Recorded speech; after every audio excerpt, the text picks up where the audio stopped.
মুসলমান বিন্দু ভাইরা, আল্লাহ রাব্বুল আলামিন ঘোষণা দিয়ে দিলেন, ইন্নাল্লাযীনা ইয়াখশাউনা রাব্বাহুম বিল গায়বি লাহুম মাগফিরাতুন ওয়া আজরুন কাবীর। জোরে বলেন আল্লাহু আকবার। আমার মুসলমান বিন্দু ভাইরা, মহান আল্লাহ রাব্বুল আলামিন সূরাতুল মুলুকের মধ্যে আল্লাহ পাক ঘোষণা দিয়ে দিয়েছেন। 12 নম্বর আয়াতের মধ্যে দুনিয়ার মানুষগুলোর জন্য ঘোষণা দিয়ে দিলেন, ইন্নাল্লাযীনা, নিশ্চয় যারা, এই দুনিয়ার বুকে আমি হতে পারি, আপনারা হতে পারেন, যে কেউ হতে পারে। আল্লাহ ইন্ডিকেট করে কাউকে বলেননি যে কোনো মানুষ এই কাজটা করতে পারে। ইন্নাল্লাযীনা, নিশ্চয় যারা, ইয়াখশাউনা, আমি রবকে বর্তমানে ভয় করছে, ভবিষ্যতে করবে।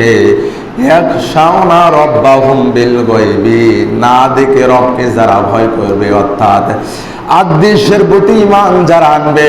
মহান আল্লাহকে আমরা কোনোদিন দেখতে পাইনি, এই না দেখে যদি আমরা আল্লাহর উপরে বিশ্বাস স্থাপন করতে পারি এবং এই দুনিয়ার জমিনে যদি আমরা রবকে ভয় করতে পারি, এই ভয়টা যদি এখনো থাকে এবং পরবর্তী জীবনেও যদি থাকে, এখন করছি ভবিষ্যতে রবকে ভয় করব না এমন না, বর্তমান সময়ে যদি আমরা রবকে ভয় করি এবং ভবিষ্যতেও যদি আমরা রবকে ভয় করতে পারি, এই ভয়ের উপরে যদি আমরা অটল থাকতে পারি, আল্লাহ পাক ঘোষণা দিয়ে দিয়েছেন, লাহুম মাগফিরাত, তাদের জন্য আমি আল্লাহর পক্ষ থেকে ক্ষমা। বলেন সুবহানাল্লাহ।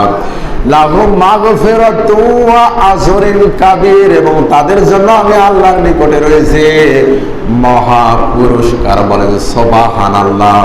আমার মুসলমান বিন্দু ভাইরা, এখন আসেন, এই দুনিয়াতে আমরা রবকে ভয় করবো, এই তাকওয়ার আমি আধুনিক তাফসিরে দেখলাম 1 নম্বর অর্থ হচ্ছে, আমরা দুনিয়ার মানুষেরা যে যেখানে যে দায়িত্ব পাবো, ওই দায়িত্বটা যদি আমরা সম্পূর্ণরূপে সুচারুভাবে যদি পালন করতে পারি, দায়িত্ব পাবার পরে যদি ওই দায়িত্বটাকে আমরা পূর্ণভাবে পালন করতে পারি, এর নাম হচ্ছে তাকওয়া। বলেন সুবহানাল্লাহ।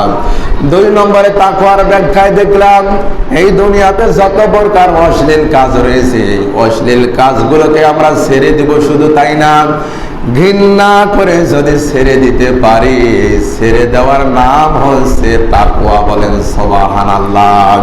যদি জীবন থেকে মুছে ফেলতে না পারি, আমরা তাকওয়ার সাথে জড়িত হতে পারবো না। আমরা আল্লাহকে ভয় করি কিন্তু আমরা খারাপ কাজের সাথে জড়িত আছি এমন না। যদি আল্লাহ ভয়, তাকওয়া যদি আমার অন্তরে থাকে, ঘৃণার কাজগুলোকে আমরা ঘৃণা করে যদি ছেড়ে দিতে পারি, অবশ্যই আল্লাহর নিকট মুত্তাকি হিসেবে আমরা গ্রহণযোগ্যতা পাবো। বলেন সুবহানাল্লাহ।